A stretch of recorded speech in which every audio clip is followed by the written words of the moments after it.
People welcome to Kumari kitchen. ఈ రోజు special recipe veg dum biryani అండి. చాలా సింపుల్ గా చాలా టేస్టీగా ఈజీగా ఎలా ఇంట్లో తయారు చేసుకోవాలో చూసేద్దామా. ప్రాసెస్ లోకి వెళ్ళిపోదాం.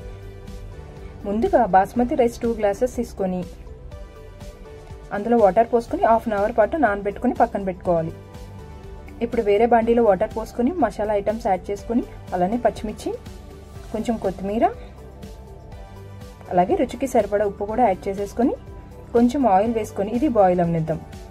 ఇప్పుడు మ్యారినేట్ చేసుకోవడానికి క్యారెట్, పన్నీర్ ముక్కలు, క్యాప్సికమ్ ముక్కలు, బీన్స్, అలానే గ్రీన్ పీస్, 2 స్పూన్స్ కారం, half spoon garam masala powder, అలానే హాఫ్ స్పూన్ సాల్ట్ యాడ్ చేసుకొని కొంచెం ఆయిల్ వేసుకొని అలానే కర్డ్ కూడా యాడ్ చేసుకొని మొత్తం ఇవన్నీ మ్యారినేట్ చేసుకోవాలి. మొత్తం మ్యారినేట్ అయ్యాక పక్కన పెట్టుకొని ఇప్పుడు ఈ వాటర్ బాయిల్ అయ్యాక బాస్మతి రైస్ని యాడ్ చేసేసుకొని 70% కుక్ అయిన తర్వాత దీన్ని స్ట్రైన్ చేయాలి.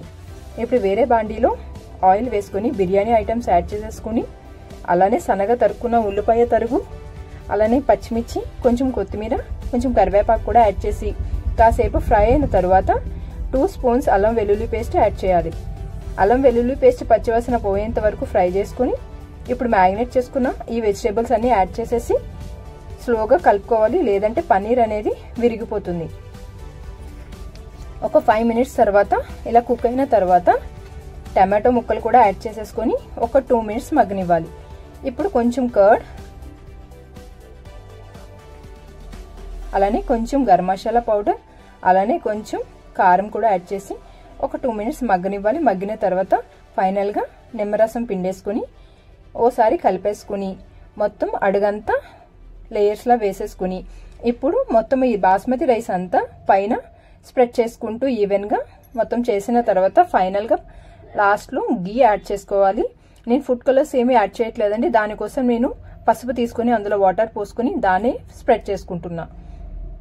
ఇప్పుడు అలానే ఫైనల్గా కొంచెం కొత్తిమీర, కొంచెం వెనిగర్ కూడా యాడ్ చేసేసి 15 మినిట్స్ లో ఫ్లేమ్లో దమ్ చేసుకోవాలి.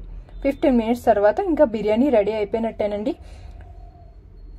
ముక్కలు చాలా స్మూత్గా అలానే రైస్ విరగకుండా చాలా బాగా వస్తుందండి. మరి మీకు నచ్చిందా? Please subscribe to my channel. Thank you.